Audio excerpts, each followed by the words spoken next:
Good morning, everyone. How are you today? This is Bill. I've made it to Santa Fe, New Mexico.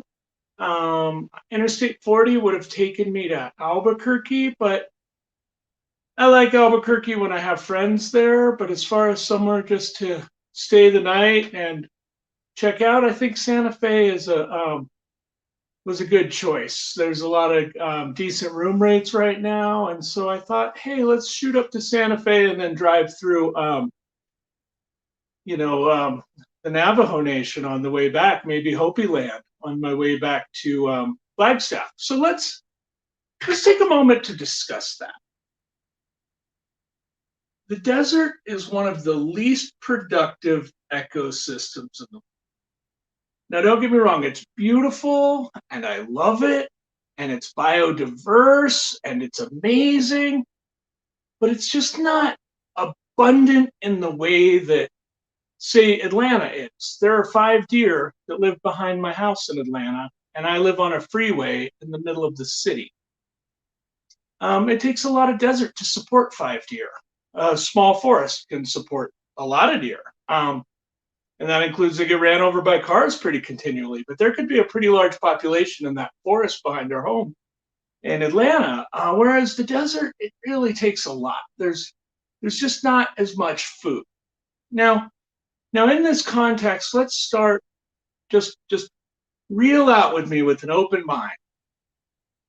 Native Americans lived here for 10,000 years. I believe it's more. I'm going to use really loose terms as not to get the no, it's this, it's that. I want it to be just an honest, open experiment. Native Americans, indigenous Americans lived in this region for 100,000 years or more. And they established a life here with complete with homes that were stationary, not just teepees, with gardens, with art. You know, think about all of the handicraft, all the baskets, all of the pottery, all of the paintings, all of the elaborate dress, all of the elaborate costumes, all of the elaborate dances, a very complex religion, and a very stable life. The Hopis have been up on those mesas since the mastodons were here. And so when we think about that in the context of surviving in the desert, let's just take a moment to think about how amazing that is, right? That not only were they able to survive, but they were able to establish homes, establish culture, establish religion, establish art, and really just an artisan village. If instead of romanticizing or anglicizing Native Americans, we just took them as what they were, a village of people making stuff, right? Everyone had a job. I don't know that for a fact because maybe some people didn't have a job, right? So I don't want to put my Anglo ideas on them. But what I do want to do is say, if you had a craft, you could do your craft, right? It feels like that was what was going on because we see rug weavers and basket weavers and um, costume makers and clothing makers and TP makers and home builders, homes, permanent homes, chocolate. They had chocolate right here in Zuniland. Um, uh, Thousands of years ago, they had chocolate. So they had trade routes, and and this is the point of this. It takes a lot of leisure time to have art.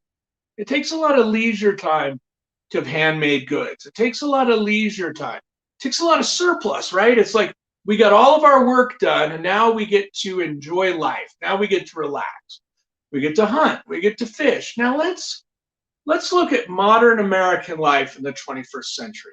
Technologically, we're light years advanced, right? But do we have time for religion? Do we have time for family in the way that you would in a multi-family, multi-generational home setting?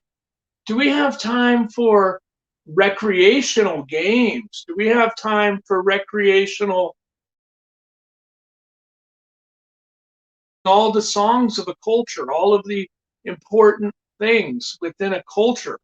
Um, Not only one job, but probably several jobs, right? As you would need to complete more than one thing because In an agrarian society, you don't just get to be specialized. I'm a shoemaker. You could be primary or help hunt or help erect buildings when it's time. Some of these buildings are very complex. Grind flour. So when we think about surplus time and surplus energy, which is what it is, if we think about the pyramids, if we think about Easter Island, if we think about Notre Dame and the great churches of the 16th and 17th century, or the Dome in Venice, what we're talking about is people who went beyond mere survival to create architectural wonders. When we think about the Renaissance art, when we think about the great math and philosophy of Greece that we still use today, way more than we imagine we do. We lean on the Greeks so heavily, but they had time to write the Republic. You know, everyone likes to point out America's a republic. Do we want to talk about Plato? Do we want to talk about, you know, 437 BC is when he wrote about the Republic? And Europe was busy having kings until like 300 years ago. We had kings in Europe. Russia had a king at the beginning of the 20th century. So when we think about culture, when we think about craft, when we think about being a maker, let's put it in context of history. Let's put it in context of, is this a great nation? Do all of our technological advances give us more time for religion, more time for meditation, more time for peace, more time to perfect our craft, more time to be the best basket weaver or best potter or best blanket maker, best dancer, best singer, or even second best? You're trying for that, or third, maybe finding your calling in life. So although we might have much materially, and I know this is cliche at some point, but we really are losing something spiritually. Families aren't close. We don't feel safe. We don't feel love. We don't feel connected, right? People say they're lonely in a crowd, or they're lonely when they're close with friends. People suffer from depression, anxiety, the continual stress of 21st century American life, trying to get your bills paid, trying to get to the daycare on time, trying to drop your kids off. When is there time for dance? When is there time for music? When is there time to learn the oral traditions of our culture? When is there time to build great pyramids or great domes? When we look around, even this place I'm staying now, probably built in the 70s, it's beautiful, right? And it's definitely a little bit cheaper built than something that would have been built in the 30s or 40s would have been, but it's still quite a bit of work that went into it. There's a grand fireplace and all the stones are set precisely. It's not this faux stone that's so common on the front of buildings now. It's actual stone. So modern machinery made cutting that stone and stacking that stone easier, but it still had to be cut and stacked. So the question is, this is the crux of everything we're going to discuss on this whole trip. What have we lost and what have we gained by modern society? If you have a job that you don't really like, or you're not making enough money, or you're not comfortable in your family unit, or you're not comfortable with your life, what would it take to go back 500 years to the pre-Columbian era and just exist off the land? And I know that it's a metaphorical question because we've desecrated the environment in such a way that it's not possible to live off of the land in the way we once did. But just outside of here, there are people trying to do it again, right? The earth ships that are right up the road, and people with their off-grid living. And there are people who are trying to return to that kind of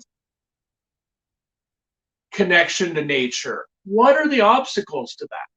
If you've always dreamed of being a dancer, if you've always dreamed of being a painter, a basket weaver, a sculptor, a maker of any sort, what are the obstacles that you face now in modern America that you may not have in pre-Columbian America? Would it have been easier for me to have been a carpenter in those times? Or would it not, right? Would it be about my natural inclination to carpentry? Would someone have said, we know your dad was a great fisherman, but maybe you were a great carpenter? right? Or maybe you were a great potter. Oh man, we were all hanging out in kindergarten doing pottery, and this dude just got it. We're gonna cultivate that in him. And then think about having a home completely comprised in handmade goods. What would a 15th century Native American home cost today? A hand-built house, hand-built pottery, wonderful costumes, wonderful blankets, and it's not that everyone was equally rich or equally poor, and I don't want to dissect Native culture because I feel like I anglicize it, but what if we have to put things into dollar values? What is the value of a handmade lifestyle? How green is that? And not just in this ephemeral sense of green, but how connected is it? How much do you feel the energy of what you made? I know when I have art with me that my friends have made, I feel the presence of my friends. What if every time I looked at every bowl I drank out of, I had oh man, Mike gave me this bowl, or Mike made this bowl for me and I purchased it from him. And that connection to people, would that ease the loneliness? Every time I put on a Rain Spooner shirt, I don't know if you guys know this, I always wear Rain Spooner Hawaiians. There's some other shirts I wear, but generally wearing Rain Spooner Hawaiians. Wouldn't it be amazing if I knew Rain Spooner? And I know he's passed, but just like, oh right, but it still feels like a friend. It still feels familiar. It still feels like a part of my identity, right? The things that I wear matter to me. The things that I build matter to me. My clients matter to me. And that connectedness, that kind of closed loop, instead of this was made in a factory by someone I'll never meet, the tighter we make that loop, I believe the more complete we feel. So I think a satisfied human experience, because we're all here for our human experience, is one where we can establish deep connection to others, and one where we can fulfill our purpose in life. And maybe we don't only get to fill our purpose. Maybe some crafts you have to have more than one craft. If you're the painter who bartends, if you're the furniture maker who picks up side work as a carpenter, right? There's no shame in that. There's a season for everything, but there needs to be leisure time for family, leisure time to build monuments, leisure time to connect to God, right? That's another thing. And you can be atheist, but you still need that connection to, the edict at Delphi, know thyself, connect with you, connect within yourself, connect to nature, connect to friends. Sin means division. Sin means without connection, without understanding, without knowledge. And so when we think about our modern American life, let's take a moment to reflect on what we've given up for, I don't want to boomer this and be like, what we gave up for cell phones, but we gave it up long before cell phones. It's been a while since Saturdays were full of barbecues and family and picnics, and it is getting further apart. And a lot of people are working all the time for nothing, right? And if you think about following the cycle of the sun, there are cycles of great bounty, the harvest festival, the harvest moon, right?